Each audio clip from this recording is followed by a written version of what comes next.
Thanks for All joining right. us. I'm here with Jesse Powell from Kraken, the CEO. Jesse, would you like to introduce yourself to the audience? Sure. Thanks for having me. I'm Jesse Powell, co-founder and CEO of Kraken.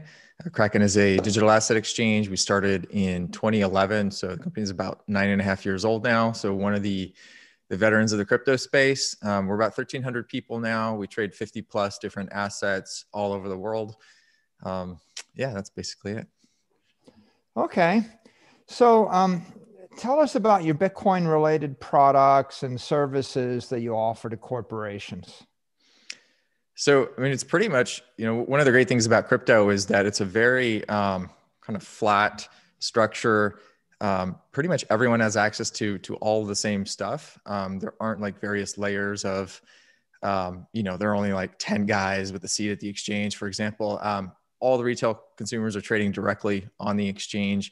So what's available to institutional that might be kind of like above and beyond what the normal client would get would be white glove service, someone to call 24/7, 365,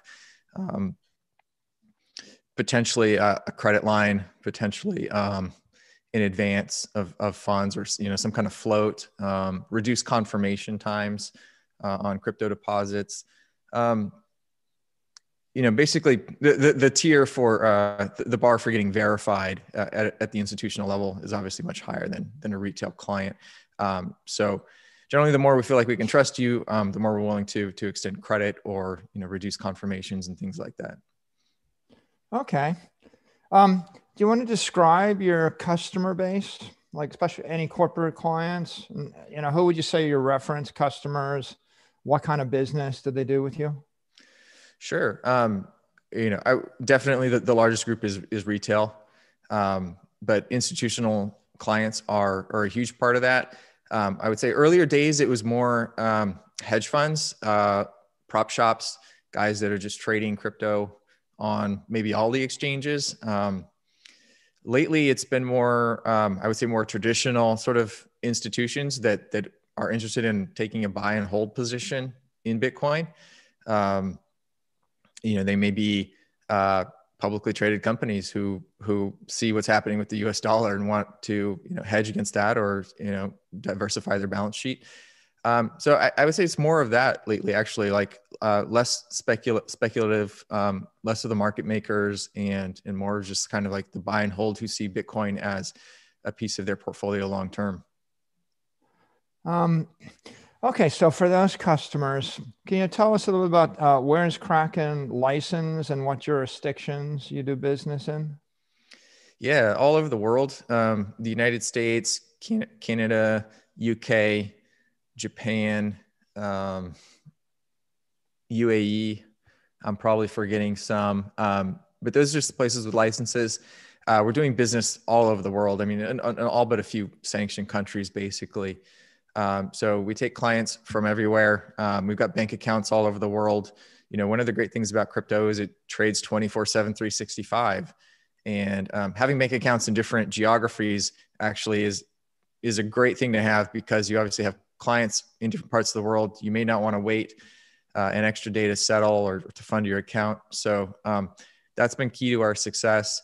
I think it's also potentially something that institutions may not be used to is not having these like market hours where things are closed after a certain time where you can just go to sleep and forget about it. Crypto is trading around the clock, so I think I think to have conviction in your position or to set up automated trading in order to manage your position while you're sleeping because the markets are just operating around the clock. What's it like being CEO of a company that trades a product 24/7, 365? What are the working hours of the team or you? Do you have shifts or anything, or how do you Well, manage yeah, I all that? mean, some guys have shifts. So I'd say like the customer support team has shifts. Some of like the DevOps guys, they're running the infrastructure, have shifts where people are on call. We have regularly scheduled maintenance every Saturday for about 5 minutes. We go down to do some upgrades. But that's about it. Yeah. I mean, it's from the beginning, we had to build it this way.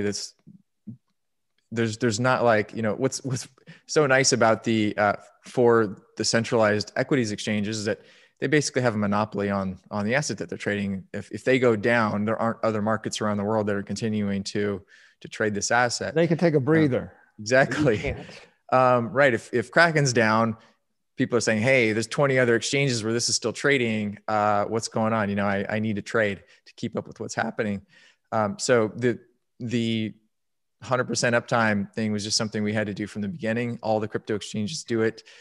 We don't get much sleep. Everyone's on call all the time. It's definitely not a job to take. If you're looking for a guaranteed 9 to 5, I tell people like, look, if you want that, go take a job at the DMV.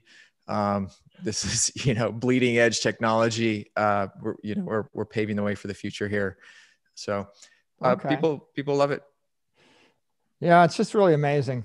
So let's talk about the typical customer journey. Okay. Yeah, I'm a corporation. I want to do business with your firm. What's it like to onboard? What requirements do you have for me? How long is it going to take? What kind of challenges do they face? How do you coach them through that?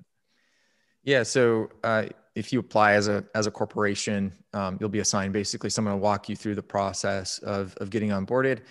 You'll get a document to fill out, which will ask for all the standard corporate documentation, like as if you were going to open a bank account, very similar, or a brokerage account for your corporation. So it'll be stuff like who's the ultimate beneficial owner, name and birthday and corporate tax ID and, all the normal stuff. We'll ask for proof of residence, photo IDs, all that kind of stuff. Usually, where it can get hairy is where someone has got a corporation in, some exotic location where, no one else is running a company. And, as you can imagine, we're dealing with clients all over the world. Sometimes we see, really strange situations. I mean, the availability of data varies all over the world and the corporate documents vary all over the world. So sometimes we have to go and do a bit of research to find out, is this corporation in Myanmar or whatever, like even legit, is this like how the documents actually look?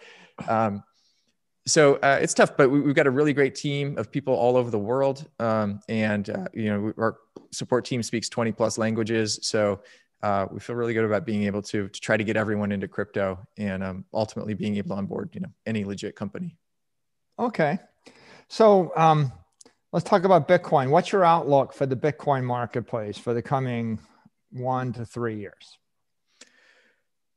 I'm like really bad at predicting the price. I probably, if I were better at this, I would not have sold any Bitcoin, 9 Don't years ago. sell your Bitcoin. Don't sell. That's the first rule. Yeah. I probably should have sold my kidney and bought more Bitcoin back in the day. I think with all the growth that we're seeing, the exchange volumes are up across the board. The signups are up across the board. Just last week we had our all-time high day that beat our last all-time high day by like 5x. Whoa, really? Yeah. I mean, the growth has been insane lately. It seems like, and also just all the stuff happening with Wall Street bets and with the traditional brokerages. And I think people seeing that the existing system for equities just like isn't transparent. I mean, it's really advantageous to the little guy. I think people are suddenly seeing crypto, these guys who've been trading stocks, as maybe a more fair asset to trade. It's also incredibly volatile, which, traders seem to like. So I think we've seen a ton of people come in from that. I think we're also just seeing a flood of institutional investors come in. The halving, has just occurred. Historically, there's been a bit of a slump between the halvings, toward sort of the end. So I would say like 3 years out, we may continue up for a while and then we may come down a bit and then back up, I would say like following the next halving. But I think we're easily going to cross $100,000 in this next cycle. Did you get a bunch of new accounts after this Wall Street bets like debacle, or do you think is it driving any additional retail accounts into the space? Yeah, absolutely. Yeah. We saw a direct response to that. Yeah. Massive spike in retail account openings following that, just like in the last week. Lots of people signing up to trade Dogecoin. So if you want to trade Dogecoin or Doge stocks, dog stocks, you can do it on Kraken. So you have your finger on the pulse in a way, because you can see day by day as people are setting up accounts they're acting, you can see their reaction to the macro economy. Yeah, absolutely. It's pretty interesting to watch, and not just to the macro economy, but in specific regions as well. Like several years ago, Cyprus gave every bank account holder a haircut on their accounts, and we saw like loads of people coming in from Cyprus to buy Bitcoin at that time, to escape that. So it kind of gives you, like, you see these little blips happen, and you'll look like, oh, like, why are we getting all these account signups from, Myanmar, for example? Like, what's happening there? And then you look, and sure enough, there's like a coup or something going on. So your signups are like a referendum on bank confidence or confidence in the existing status quo. Yeah, I think so. You can certainly look at it that way. Cool. Okay, so we got a bunch of corporations here with us today. What advice would you give to a corporation that's looking to integrate Bitcoin either into its P&L or into its balance sheet?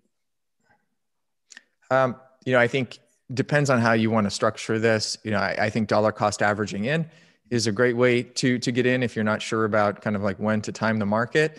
But certainly doing it now, is better than forgetting about it, kind of getting stuck in a decision trap, where you're trying to make up your mind for 5 years.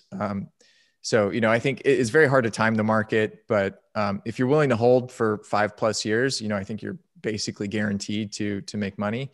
So I think the main thing is just to get in, learn about the technology. Obviously, there are a lot of things, a lot of scary things that are being said about crypto on a daily basis. You hear FUD like the Bitcoin price is entirely driven by Tether, or there are double spends on the Bitcoin network, or if you just don't understand the fundamental technology or you don't have conviction, you may just sell based on some news.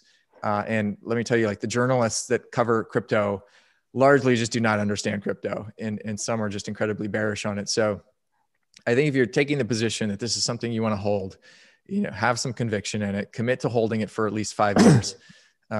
You can buy it on Kraken. You can set up an account yourself and do it that way. Kraken also has an OTC desk where, you can just get on the phone and talk to someone and send a wire transfer and, receive your Bitcoin in the same day, very easily. If you don't want to custody the Bitcoin yourself, Kraken's got a flawless track record with security. You can keep the Bitcoin on your Kraken account. We've got, a lot of advanced security that will protect your Bitcoin. We can also, our ROTC guys and our account managers can help you even set up your own self-custody solution if you want to do that. So we've got a lot of resources for institutions or anyone looking to get into Bitcoin. Kraken's a great place to start.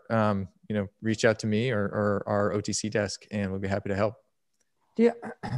So you don't want, we don't really want corporations to buy Bitcoin on a whim. You want to actually know why you're buying it, because otherwise you'll read some FUD and you'll sell it. It's like, yeah. I guess in the extreme, we've got the Dave Portnoy's, who he buys a stock on a Wednesday morning. He gets panicked and he sells it on Thursday morning, and then he loudly tweets about it. We just saw one company that will remain nameless that bought Bitcoin and then dumped it because they thought there was a double spend. And then they put out a press release about how they did it. And it's you just shake your head. Unbelievable. Don't do that. Do you see any companies pursuing strategies that differentiate their offerings with Bitcoin? Have you, or what's your view on that? Do you mean like they're selling like companies that are actually integrating Bitcoin into their product to try to grab market share from another company, like maybe a fund or insurance? Yeah, company? well, I mean, we see PayPal doing that. PayPal I think they support 5 different cryptos. Those cryptos are coming to Venmo soon. Cash App supports Bitcoin. Robinhood. I think we'll see more of that. Bunch of cryptos. Yeah, I do. I think it's going to become a necessity to remain competitive, and I think we're eventually going to see crypto start to appear in point of sale terminals as well.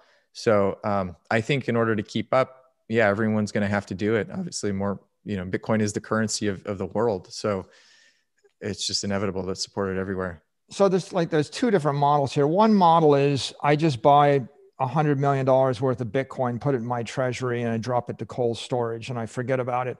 And that one probably requires like an OTC desk or something. Like I'm going to wire you 100 million and say, buy me at this price or somehow. And then the other is I need to synchronize 27 million accounts every day, buying and selling as they deposit or withdraw. And that requires some kind of gateway or API or something. Right. Does Kraken offer services for one or the other? Or what kind of capabilities do you really need to be able to do this stuff? Yeah. Well, if you were, say, a PayPal and you didn't want to actually create an order book, exchange for yourself, you just wanted to give people, you could either just give them price exposure to Bitcoin, and you could hold the Bitcoin on the back end, or you could give them real Bitcoin, allow them to buy it. And, in which case, you have to source that Bitcoin from somewhere, probably from an exchange like Kraken, or from various OTC brokers.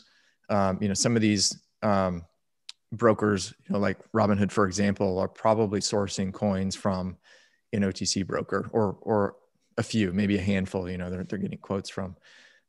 So you can do it either way. Kraken has an API. You can plug in directly to Kraken's API.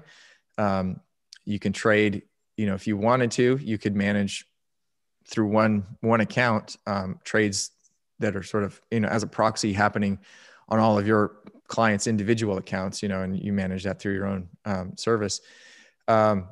Or you basically just buy Bitcoin in batches or something, once a day. You say like, how much do we think we're going to sell? Okay, buy 1,000 coins, and then you distribute it. You sell it throughout the day, sort of as if you were, like a grocery store or something. You go to the farmer in the morning, pick up your milk, and then you sell it throughout the day. There are a few different approaches to doing it. Obviously, being able to buy it on demand from the exchange directly as you're selling it, reduces your exposure. But a few ways to do it. Okay. So how do you compare your firm to other vendors in the space? How should we think about Kraken? You have a specialty? Yeah, well, I'd say security is the thing that we thought of first when we were building the exchange. Just because we were coming out of, back in June of 2011, the largest exchange at the time, Mt. Gox, got hacked. And we saw that there have been several other exchange hacks throughout time. So we just felt like when we started the exchange, this industry was going to be heavily targeted by hackers. That goes for all of our clients as well. We try to warn them, like, be extremely careful about your holdings because, this is like the best thing you could steal. People are going to be coming after you from all angles. What do you see as the key elements of security or things that either customers need to do or you encourage them to do or you do on their behalf to make them more secure? Cold storage setups are high up there on the list. We pride ourselves in our security, but we're a centralized custodian. Ultimately, we could be hacked just like any bank could be robbed. We can also receive government orders, and it happens all the time, where a government says, hey, freeze that guy's account. We're interested in this guy. So depending on how much you trust your government, there are a lot of untrustworthy governments in the world. You may not want to leave your coins somewhere where they're kind of subject to government control. If you withdraw them and you put them in your own cold storage, then it's just on you. You control your keys. So other than that, being extremely careful about just who you tell about your Bitcoin holdings. And obviously, if you're a publicly traded company, if it's material, you probably need to disclose that. But if you're an individual or you're a small fund, you may not want to disclose that. You may not want to publicly talk about how you're holding all this Bitcoin unless you feel extremely confident in your own security. And the kinds of attacks we see are like spear phishing attacks. People may not even attack you directly. They might hack your grandma's email account, send you an email from your grandma's email account saying, hey, like, would you open this file? And then, your computer's taken over and your coins are gone. So the segregation piece is really important. Like, don't keep all your coins on the same computer that you're browsing the web with on a daily basis. It's one of the great things about Bitcoin is you just don't have to trust someone else with the custody. But But, like I said, if you don't trust yourself, and a lot of people don't, I think Kraken's a pretty good place to keep it. And there are other crypto custodians out there as well. Okay. So tell us about your product plans for the future. What's your vision for the firm? So a lot of stuff we want to do. We've just rolled out a retail app. It's coming to the United States very soon, but it's available in the rest of the world. We have a pro trading app that's available everywhere. Some of the things we plan to support eventually in the retail app are peer-to-peer payments, basic, kind of merchant services, sort of the full suite of like retail financial products. Staking is coming to the mobile app. One of the cool things about crypto is just there are all these yield opportunities, and if you're doing it yourself, like, you should be careful because there are a lot of dangerous yield opportunities in DeFi. But with the exchange, we offer a staking service. We can stake funds for clients. Some coins are yielding 12% returns a year. So I think we're going to go deeper into DeFi. We're going to engage more in some of these smart contracts, lending contracts. There are all sorts of great things coming out of DeFi. So we're going to go deeper into DeFi and try to expose DeFi for our clients and give them access to it, in kind of a non-technical, less complicated way. We're expanding even further internationally with our banking coverage, localization. We may eventually get into other asset classes. We're doing FX markets already for several currencies. So, I think what we've seen in the traditional markets lately, I think has shown that there's obviously some demand for a better way to trade securities. And I think the existing system is broken in a lot of ways. And I don't think it's because of technical challenges. I think it's mostly regulatory challenges or regulatory capture by the people who control the technology right now. So whether that is changeable in the United States, I don't know. But, maybe we ought to look at building an alternative system for an international exchange that is based on crypto, based on full bearer assets and tokenization, and the retail customer having a direct seat like at the exchange. So that's the kind of stuff we've been thinking about lately. But the world of financial services is big, and the world of crypto is so deep and growing so fast. We're just having trouble figuring out what do we want to do, because there's just so much to do. So by the way, if anyone's looking for a job, we're hiring for about like 100 different roles. So we'd love to have some help. Okay. So we're almost out of time now. So I guess my last question would be, do you have any general advice or final thoughts for corporations that are thinking about Bitcoin in the year 2021? Make sure you've got some Bitcoin sooner than later. Don't wait for the price to get to $1 million a coin. There's some guys we've talked to who, at $5, they were saying, "Oh, Bitcoin's too expensive. I missed the boat. I should have bought it 50 cents." And then they said it again at 500, and they said it again at 5,000, and it's just like, Bitcoin is not like a stock. It conceivably could replace all of the world's money, which would give it a market cap, in the trillions and trillions. And at some point you start looking at the dollar and you're like, okay, is Bitcoin going up or is the dollar going down? And at some point, if you're measuring it against the dollar could go to zero at some point, right? And then Bitcoin's at infinity. So I would just say, like, get in, don't wait on the sidelines, find a way to get in, hold it for the long term. Don't think about selling it, get it into cold storage. Stop waiting around. Okay. Good words of wisdom.